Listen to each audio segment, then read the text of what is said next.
रविवार की अगर प्रदोष पड़ जाए, कौन से दिन? रविवार की प्रदोष के दिन ये प्रयोग अवश्य कर देखिएगा।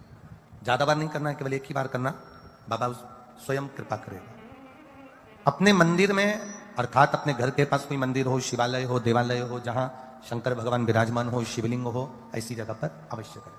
हमें कहीं दूर जाकर ये प्रयोग नहीं करना है, अपने अपने शिवालय, अपने जो घर के आसपास में शिवालय हो वो।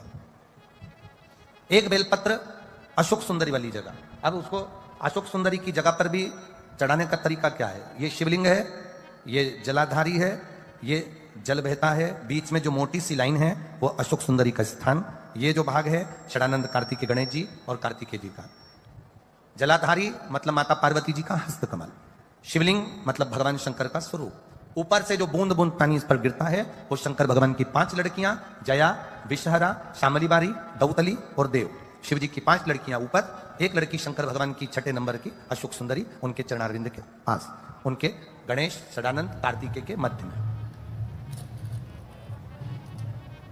जब हम बेलपत्र चढ़ाएंगे तो उस बेलपत्र को चढ़ाते समय आपकी जो बेलपत्र की डंडी है वो बेलपत्र, रविवार प्रदोष के दिन का ये उपाय है महाराज। ये बेलपत्र की जो डंडी है, इस डंडी का भाग शिवलिंग की ओर होना चाहिए। ये जो डंडी है इसका भाग अशोक सुंदरी पर जब चढ़ाएंगे तो शिवलिंग की ओर इसका भाग होगा महाराज। दूसरी, बेलपत्र को जब हम समर्पित करेंगे तो जलाधारी का जया, विषहरा, शामरीवारी, दौतली, देव, मान लो जलाधारी ऊपर नहीं है शंकर जी के, तो उसका स्मरण कर कर 5 कन्याओं का नाम लेकर जया, विषहरा, शामलीवारी, दौतली, देव, इनका स्मरण कर कर शंकर भगवान के शिवलिंग पर बेलपत्र रखेंगे। बेलपत्र कहां रखना है? आप अगर यहां बैठे हो तो आपके विपरीत में डंडी का मुख होना चाहिए। ये बेलपत्र की जो डंडी है इसका मुख आपके विपरीत में हो। आप यहां बैठे हो तो डंडी उधर होगी, आप इधर बैठे हो तो डंडी का मुख इधर होगा, आप उधर बैठे हो तो डंडी का मुख इधर होगा, आपके ठीक विपरीत की ओर डंडी का मुख हो। ये 2 जगह बेलपत्र समर्पित करने के बाद तृतीय बेलपत्र शिवलिंग की जो जलाधारी है, जहां पर भगवान शंकर का शिवलिंग रखा है, वहां स्पर्श कराकर, केवल छुआना है, स्पर्श कराकर बेलपत्री के पेड़ के नीचे ही कोई कंकर हो, कोई शंकर हो या कोई मिट्टी का ढेला हो, नी हो, तो वहीं मिट्टी को थोड़ी सी ऊंची कर कर एक बेलपत्र बैठकर इस बेलपत्री की डंडी जड़ की ओर, मतलब जो वृक्ष होता है उस ओर इस डंडी का मुख होना चाहिए। ये 3 रविवार के प्रदोष के दिन शंकर भगवान पर चढ़ाई गई बेलपत्र से हमारा गया हुआ धन भी पुनः आने का रहता है और हमारा जो व्यापार बार बार बंद हो रहा है, शिव की कृपा से एक बार चालू तो चालू हो ही जाता है। वैवाहिक जीवन में कहीं तकलीफ आ रही है और हो सकता है आपके विवाह के समय पर कुछ ऐसा योग बना हो कि वैवाहिक जीवन में तकरार इतनी हो रही है, क्लेश इतना हो रहा है कि दोनों एक दूसरे का मुंह देखना पसंद नहीं कर रहे। 8 दिन अच्छे से रहते हो, 15 दिन लड़ाई करते हो, 15 दिन अच्छे से रहते हो, फिर 8 दिन लड़ाई करते हो। तो उस वैवाहिक जीवन को सुखमय बनाने के लिए लिंग पुराण कहती है महाराज, किसी भी लाल फूल का रस, काय का रस, किसी भी लाल, आप लाल फूल में जान दो तो अपन समझ लो गुलाब की पत्ती का ही रस ले लीजिए। और सहज भाषा में अगर कहें तो कहें गुलाब की पत्ती का रस, तो हम कह देंगे कि वो गुलाब जल ही समझ, ठीक है, सहज भाषा में। तो कहा किसी भी एक पुष्प की पत्ती का रस, जिसका कलर कौन सा होना चाहिए? लाल। लाल पुष्प की पत्ती का रस लेकर भगवान शंकर पर महाराज, जिस दिन रविवार का प्रदोष पड़े उस दिन शाम के समय प्रदोष काल में शंकर भगवान पर चढ़ाकर मां जगतजननी के चरणों में उस रस को समर्पित कर दिया जाए और उसी रस को लाकर पति और पत्नी अपने नयनों से एक ही आसन पर बैठकर नेत्रों से लगा लें। उस पति पत्नी में कभी झगड़ा नहीं हो सकता, क्लेश नहीं हो सकता और दोनों आनंद में जीवन निकाल सकते। तलाक भी हो रहा है तो उनको भी करा सकते हो, वो तलाक छूट जाए। शिव कथा कहती है प्रदोष के दिन प्रदोष काल में शिव जी के नाम का स्मरण प्रत्येक को कर लेना चाहिए। और एक नंदीश्वर शिव महापुराण से एक बात सीख कर जाइए।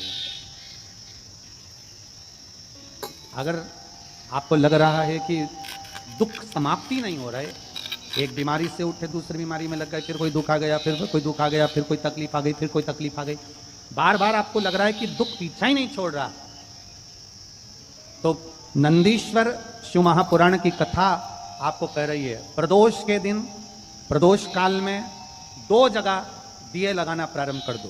पहला बेलपत्री के वृक्ष के नीचे पहला दिया प्रदोष काल में, प्रदोष के दिन बेलपत्री के वृक्ष के नीचे, और दूसरा दिया अपने दरवाजे की चौखट के बाहर, मतलब अपन बाहर खड़े होंगे, अंदर की ओर दिया नहीं, बाहर की ओर। एक दिया बेलपत्र के नीचे देवाधिदेव महादेव से प्रार्थना कर कर, हे शिव शंकर, हे गौरी शंकर, हे शिव, आज प्रदोष का दिन, प्रदोष काल में आप भ्रमण के लिए निकलोगे नंदीश्वर के साथ में, ऐसी कृपा करना, आपके लिए मैंने द्वार सजाया है भोलेनाथ, आपकी दृष्टि मेरी चौखट पर भी कर देना, मेरी जिंदगी सवर जाए। इसलिए 2 दीप स्मरण करो।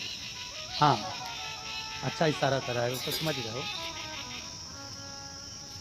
जिस दिए को आप लगाओगे प्रदोष के दिन, प्रदोष काल में, एक दिया बेलपत्री के वृक्ष के नीचे लगाया है, और दूसरा दिया जब आप घर में प्रवेश करोगे तो राइट हैंड पर ही लगाएं। कौन से हैंड पर लगाएं? राइट हैंड पर। बहुत बहुत साधुवाद आपको दीदी, धन्यवाद, धन्यवाद दो। उन्होंने इशारा करके बताया कि दिया किस ओर लगाएं, कम से कम अपने को अंदाजा तो लग जावे ना दिया किस ओर लगना चाहिए। साधुवाद था, बहुत बहुत साधुवाद। इसको जागरूक श्रोता कहते हैं, जिनको कथा के प्रति रुचि है और भगवान के भजन के प्रति रुचि है, वो तुरंत भाव से उसको स्वीकार करें। तो 2 जगह दीप, पहला कहां पर लगाएंगे? जम के बोलो जरा। बेलपत्री के वृक्ष के नीचे। अब बेलपत्री के वृक्ष को भी समझना, कौन सा वृक्ष होना चाहिए? जो आप खड़े हो, दोनों हाथ ऊपर हो, उस हाथ तक भी उसकी पत्ती को स्पर्श ना हो पाए, मतलब उसकी छाया हमारे पूरे शरीर पर पड़े, तो बेलपत्री के वृक्ष की मूलता का आनंद है। जो छोटे बेलपत्री के वृक्ष होते हैं, छोटे छोटे जो पौधे होते हैं बेलपत्री के, इनको जल डालकर, खाद डालकर सिंचित करो, बड़ा करो, उनको पोषित कर कर, बड़ा कर कर कहीं अच्छी जगह उनको लगाओ। ये नहीं कि छोटी बेलपत्री के पत्ते तोड़ लो या छोटे से पौधे के पत्ते तोड़ लो, वो श्रेष्ठता नहीं है। शिव पुराण कहती है वृक्ष वो होना चाहिए जिसकी छाया हमारे ऊपर है। बाकी के आपके घर में आप बेलपत्री का पौधा लगाते हो, उसको बड़ा करो, बड़ा करने के बाद उसको कहीं अच्छी जगह पर लगाओ जिससे वो बेलपत्री का पौधा बड़ा हो जाए। बड़ा हो जाएगा, हम हैं नहीं हैं, कम से कम वो पौधा रहेगा, वृक्ष बनेगा। वृक्ष बनेगा तो उसकी पत्तियां टूटकर महादेव पर चढ़ेगी, तो हमारा कल्याण अपने आप हो जाएगा। उसमें लगाइए, आप वो बेलपत्री के पौधे को बड़ा करो, उसको लगाओ, वृक्ष हो बड़ा। तो पहला दिया कहां लगाएंगे? बेलपत्री के वृक्ष के नीचे। और दूसरा अपने घर में प्रवेश करते समय राइट हैंड में बाहर। शिव तत्व को जानना करो।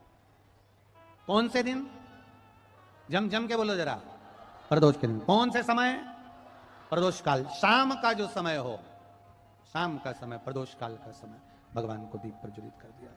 शिव तत्व कह रहा है। नंदी ने शंकर भगवान से कहा, आपने वचन दिया था मेरे को, आपने मुझे वचन दिया था,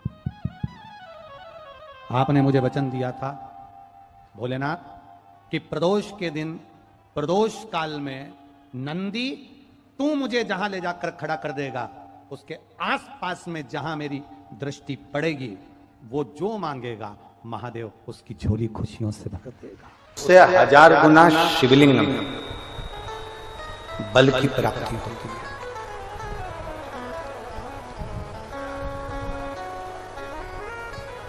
प्रदोष के दिन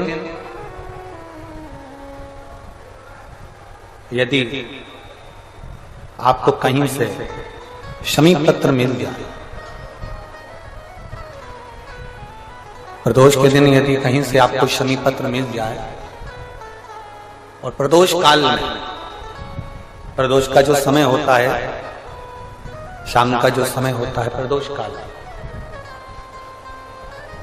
4 प्रदोष 5 प्रदोष आप कर कर देखिएगा कि आपका कोई काम है, कोई नौकरी के लिए आप अप्लाई कर रहे हैं, कोई समस्या बड़ी विकट आ गई है, कोई तकलीफ, बड़ा गला पकड़ रहा है बेटा, कोई तकलीफ विकट आ गई है, कोई समस्या विकट आ गई है, प्रदोष के प्रदोष, प्रदोष काल में अगर एक शमी पत्र भी आप घर के शिवलिंग को अब ये करने के लिए आपको मंदिर पे शिवलिंग नहीं जाना, अपने घर में जो शिवलिंग, चाहे वो स्फटिक का हो, पारद का हो, कंकर शंकर का हो,